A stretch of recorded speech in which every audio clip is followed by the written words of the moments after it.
Okay, so in this video, I just want to show you guys my agentic engineering workflow, or like coding agent workflow, like whatever you want to call it. It is like a bunch of different vibe coding, different. There's a bunch of different terminology for it. Um, just quick look at my doc real quick. Now, I've been into some previous businessy spaces a long time back into marketing and stuff like that. But now I'm a proper agentic engineer. Okay, so quickly just going to share my docs. It's a pretty simple doc. God, I hate the doc kind of functions. Whatever. So I got the Helium browser, and this is the most important thing, which is the Ghosty terminal. And Ghosty is just the best terminal. If you're still using the default terminal app, if you're using the default Mac terminal app, I highly suggest you to just stop using that right now, because it is just honestly trash. Like it is not good. You can just customize Ghosty so much. And if I just like show you how my Ghosty looks right now, you can't probably see because I just have like this browser tab open. But if you can see right here, it's like clear and stuff. It's like translucent and stuff. Not a lot. I just like configured it a lot, very nicely. And you can just go on my GitHub and you can use that use my config as well as like my ZID config. And one thing is, do not use VS Code. I'm just giving like my quick overview of my dev tool right here, and I'm going to explain the more AI stuff little later in the video. So Helium, this is the browser. I use Safari occasionally, not a lot. Helium is the best browser by far that I've seen right now. Ghosty and then Zed. I don't really use IDEs all that much. I actually use IDEs. I don't really like code. I don't know how to write code. I know that might seem a bit weird, that I'm not able to write code, but I can understand some code. It's not bad. But yeah, it's just essentially about that's about like markdown files, just viewing the code, seeing the structure of the project, like the architecture of the project, if you want to call that. Codex, oh damn it, ChatGPT, so bad.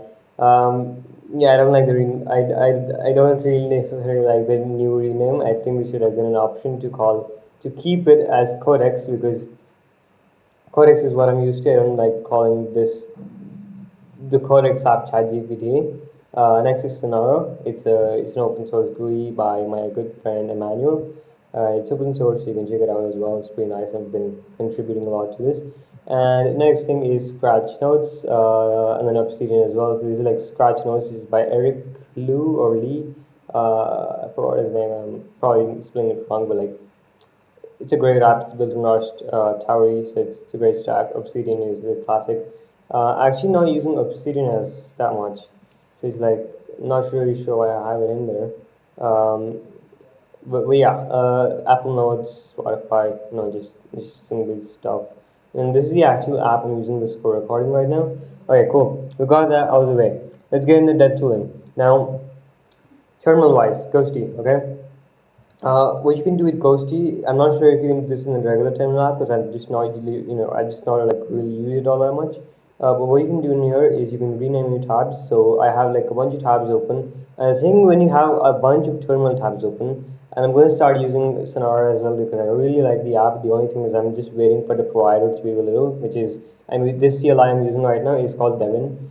It's a really good coding agent, and you get this sweet little model that is the post train of, it's been heavily post trained on Kimi 2.7 code. So Composer 2.5 was, it was trained on Kimi 2.5.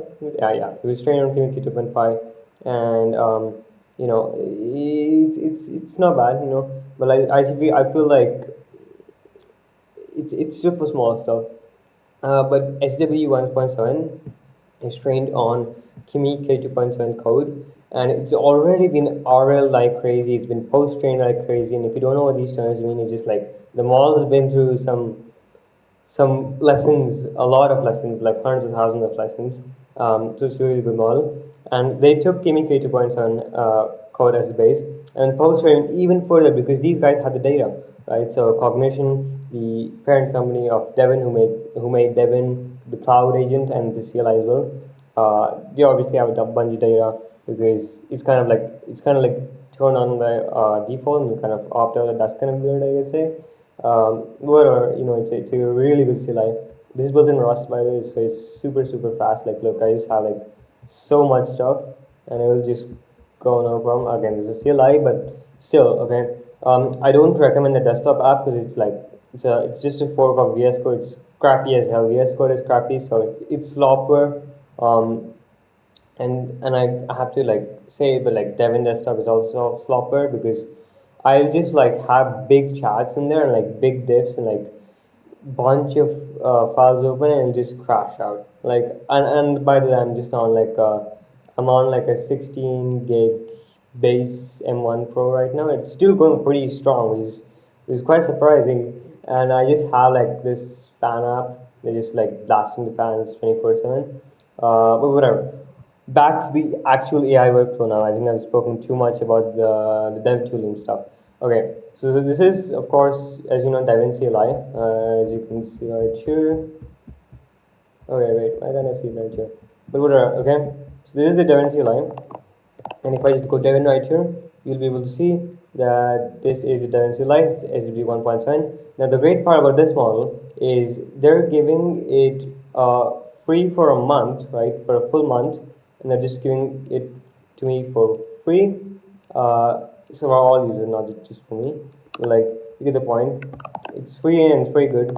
So no complaints there. It's pretty fast too, I'm not gonna lie. And the thing with this is I can do a lot of volume in this, whereas to like any other coding agent I use, it will just like I'll hit the limits very easily. Codex, I don't know what happened with Codex. I just came back to using it. I got the plus plan, and then the limits just I don't know what's happening, but I have the app open. I don't have OAuth anywhere. I don't have anything else connected except the Codex app and the CLI, and it just burns through my limits. I don't know. I'm not even using Codex. It's like burning through my limits. So it's pretty weird. Okay, coming to the actual workflow now. Too much time ranting. So this is ChatGPT, and I know this might really surprise you. This is ChatGPT. I didn't used to use ChatGPT before. This is actually like I just started using this workflow. I think like yesterday or the day before yesterday, or something that I'm not exactly, but like yeah, okay. On sorry, on July 10th, I started using this workflow, and it's I'm not gonna lie, it's pretty damn good. So what I have here basically is I have my PRs and stuff, right? GitHub is very useful in this stuff because you can just connect your ChatGPT. You can just connect your GitHub to your ChatGPT, and what you can do is you can use. Why the hell won't this like? Freaking hell, man! Come on. Gosh, the app won't let me. Okay, why the hell won't it let me? So I'm just having some trouble with my recorder app. Okay, cool. Okay, that just won't let me. But I'm using GPT 5.6 Soul and high reasoning, not ultra because I don't think it's available in plus. I think it's just available in Codex. But as you can see right here, 9 minutes 19 seconds. It's plenty. Okay, it's definitely more than enough, and so it's not a problem.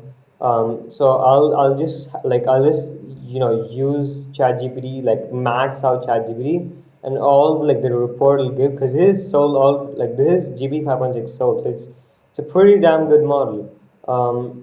And now it'll just like get me all this like just absolutely amazing high quality reviews, and like you can just look at the amount of stuff is reviewed, and I'll just like copy the entire thing, paste it in Devin. I know it sounds very weird, and it is a bit cognitive intensive, but I'm automating this process. The main constraints are tokens, and compute is not a constraint because I'll just show you right here.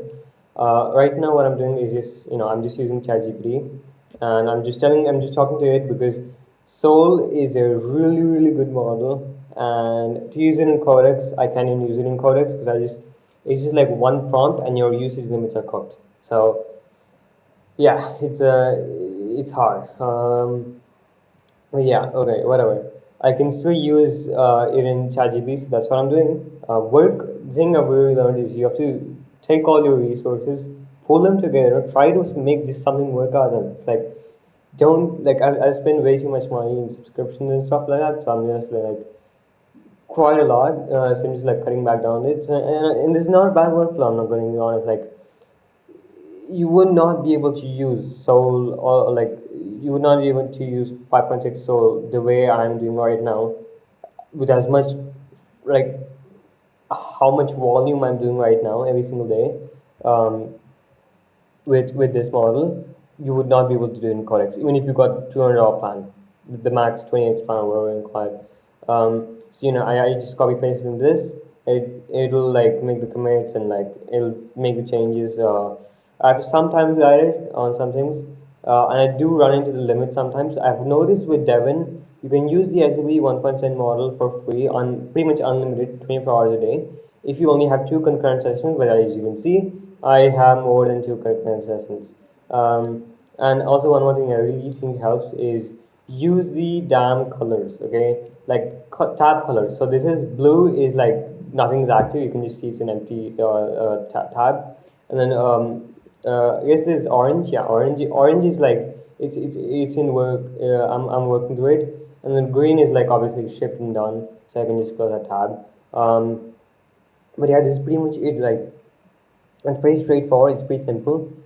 It's not very complex either. And one thing I've noticed is this repo Codex Pro. I've not checked it out yet. I should probably check it out. But it's like you can just use, you can just because in ChatGPT what you can do is you're gonna have developer mode right here. So you can just turn on dev mode somewhere. Gosh, the app is just not letting me do anything. The screen recorder has some issues. I've got to make some PRs for this one as well now. Damn it. Whatever, okay.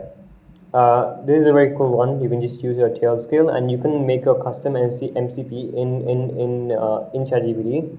And so you can just have ChatGPT code for you, pretty much. And you can use, and I think the limit is like what, 3,000 messages a week on thinking models on ChatGPT Plus. So I'd say it's pretty good with no token limits. It's just like purely message based. I think it's a pretty good offering, and so yeah, um, that's pretty much it. Like if you have any question, just let me know down below. Also, a huge shout out to Box. Okay, Box. These guys are absolutely incredible. Um, I don't want to go on the docs page. Box. Oh gosh. Okay, so box.ascii.dev. These guys are the best. Like these guys are the goats in AI sandboxes. They're pretty much Hetzner servers and CX33 servers. It's like Ubuntu servers, and they pre-configure everything for you. So you have all the things you pretty much need. Okay, where is it?